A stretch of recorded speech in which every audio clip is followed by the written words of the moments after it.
Hello, I'm Francisco Boer, Managing Partner at the Innovatie. Welcome to this presentation. This time we will discuss Taxus. Taxus is our compensation plan optimizer for performance-based organizations. Please feel free to contact us anytime if you have questions related to this presentation. You can reach us out at taxus@theinnovatie.com. So, as you probably all know, there are a lot of companies with sales teams using quotas linked to compensation plans. For instance, you can have a sales force with a 20% flat rate commission if a certain level of revenue is met on any given period. But this kind of schemas not only apply to sales teams, they are also used on technical support groups, linking things like service level agreements met with a certain bonus. You could also find this in direct sales teams, collection organizations, and so on. But despite those differences, all these cases have something in common. Their employees have part of their compensation plan as a function of certain target levels. A performance-based organization needs to periodically update their targets, define the applicable variables, and finally set the appropriate compensation levels. As far as we know, the solution to this problem is not trivial at all. Taxus is our contribution to this problem in the sense that it provides support determining the optimal values for both targets and compensations. So, what are the concrete questions that Taxus can help respond to? For example, what changes could we make to our current targets in order to minimize commissions? What would be the total amount of compensation to be paid using a certain incentive schema? And if we change the calculation expression, what would happen with commissions? How equitative is the current compensation strategy? What about the probability of achievement for the now applicable targets? And about behavior, what happens with people's choices once you determine a given strategy? What is the sensibility to compensation? We will continue this discussion in the following slides, trying to share with you some challenges that we face in order to respond to these questions. After that, I think we'll be able to approach the technical solution proposed. So the first challenge that we face is the multiplicity of dimensions. Of course, there are organizations that use a single dimension, those who compensate as a function of a given quantity of sales. Even so, the most frequent case is that targets are associated with multiple variables or dimensions simultaneously. At a commercial bank, the sales force employees could receive a bonus if a certain sales target is met, maybe credit cards, and at the same time, they could have an insurance policy sales target. In this case, we have two dimensions. In that industry, it is common to work with 4 or more dimensions. Not only that, they are modified and redefined on a quarterly basis depending on the organizational strategy. The second challenge is the multiplicity of targets. This is the case because for each dimension, you have different targets, even multiple steps for each one of them. As an example, you could have a technical support team that may have access to a 20% bonus if they solve 92% of requirements within a given service level agreement, and 35% or some accelerator in case of reaching 98% of accomplishment. Here we have 2 steps over the same target for a given dimension. The third challenge is related to the complexity of calculation rules. If some organization establishes their incentives using 5 dimensions with, let's say, 2 targets on each one of them, it must also define some appropriate calculation algorithm. These calculation rules depend upon the industry, but each company usually performs updates on them given internal requirements. We could use some example here to illustrate, such as a direct marketing organization that sells cosmetics using catalog marketing. Some saleswoman could be rewarded when her sales for a given campaign reach a certain amount, and also 20% of them are skincare-related products. On top of this, every overstocked product close to its expiration date duplicates commissions. The fourth challenge is how to handle the impact of specific non-regular events. Let's say we have an insurance company where bonuses are paid using sales targets in 3 dimensions: life insurance, robbery, and fire insurance policies. A marketing campaign has been required to improve life insurance policies. The sales manager is willing to increment 20% of sales using credit cards compared with other periods. This change in strategy has a significant impact on commissions, and must be considered while performing target assignment calculations. A proper sensibility analysis is required in order to establish the possible impact of any significant error on this setting. The fifth challenge is related to motivation.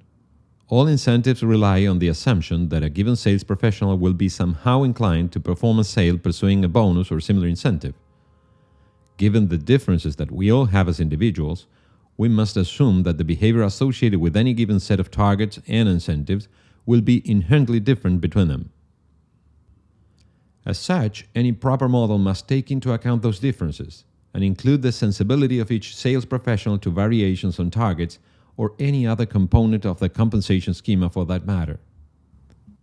Finally, we must consider internal dynamics of any organization that periodically redefines dimensions, targets, and incentives, trying to keep in touch with corporate strategy.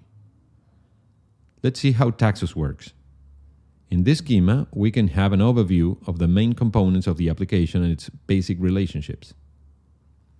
The Taxus process begins with the proper data feeding that includes historical data related to the applicable dimensions. Those are the dimensions defined to determine targets. After that initial step, the data is processed in order to extract the patterns required to perform simulation scenarios consistent with the past. One could reasonably ask if it is necessary to perform this step. To fully understand this requirement, we are going to review some examples. Let's imagine a simple case of a contact center that performs telephone sales.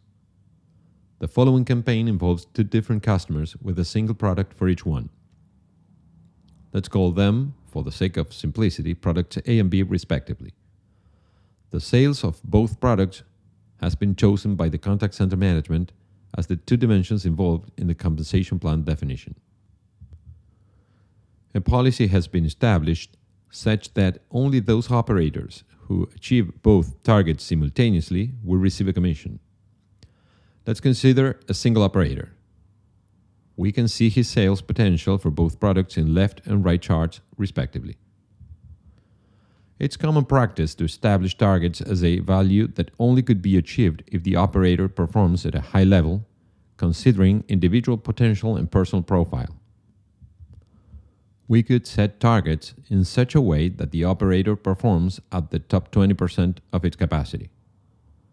One important thing to note when working with multiple targets is that the impact assessment must be carried out jointly. If we only evaluate product A without considering the effect on agent motivation, our operator will reach his target 20% of the time. But how many times will achieve both targets? There is no single answer to this question. It depends on the joint distribution of both dimensions. Let's see two extreme cases to illustrate the point. For the first case, let's assume that products A and B are totally different. One could be an all-inclusive week at the Caribbean and the other one an electric bike. When the sales professional focuses his effort trying to sell product A, tends to ignore product B because there are only a few occasions where a customer might be interested in both an e-bike and a week at the Caribbean. These offerings simply belong to different targets. In these cases, for any given operator, when sales of product A increases, it is likely to have a decrease in those of product B and vice versa.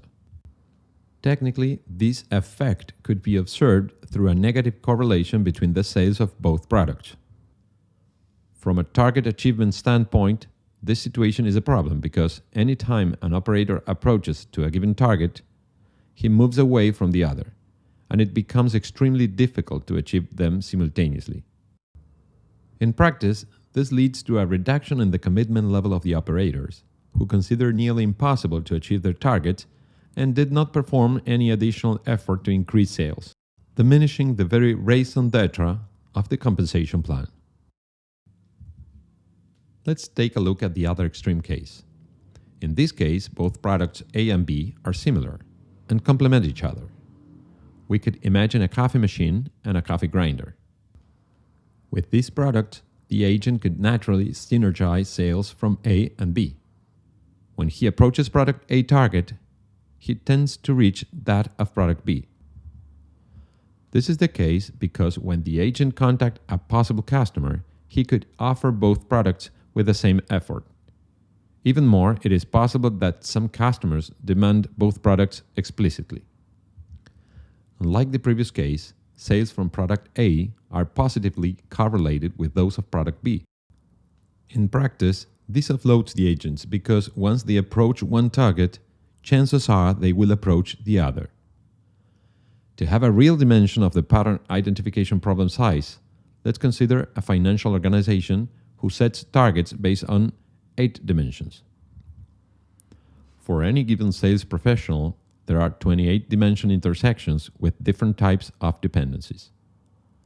At the same time, the employees are usually grouped geographically in different branches. Considering 450 branches with 4 employees each one, we have to work with a multidimensional probability distribution of 4,800 dimensions. Once the implicit patterns have been extracted, in order to perform a proper simulation, we have to consider the current compensation plan attributes or incentives policies that we want to use or test. With all this information, Taxus is able to perform accurate simulations of the complete system behaviors, generating a useful representation of reality to support decision-making processes. With the aggregated results of these simulations, it is possible to assess the performance of a given compensation plan at a global or individual level. One could also evaluate the impact of different targets or even estimate the correct targets in order to reach a certain sales level or aggregated commissions budget. In short, Taxus is a support tool for those organizations that needs to set targets in complex performance-oriented environments. If you want to know more, feel free to drop us an email and we will be happy to discuss how can we help. You can reach us out at taxus@deinnovatie.com. Thank you.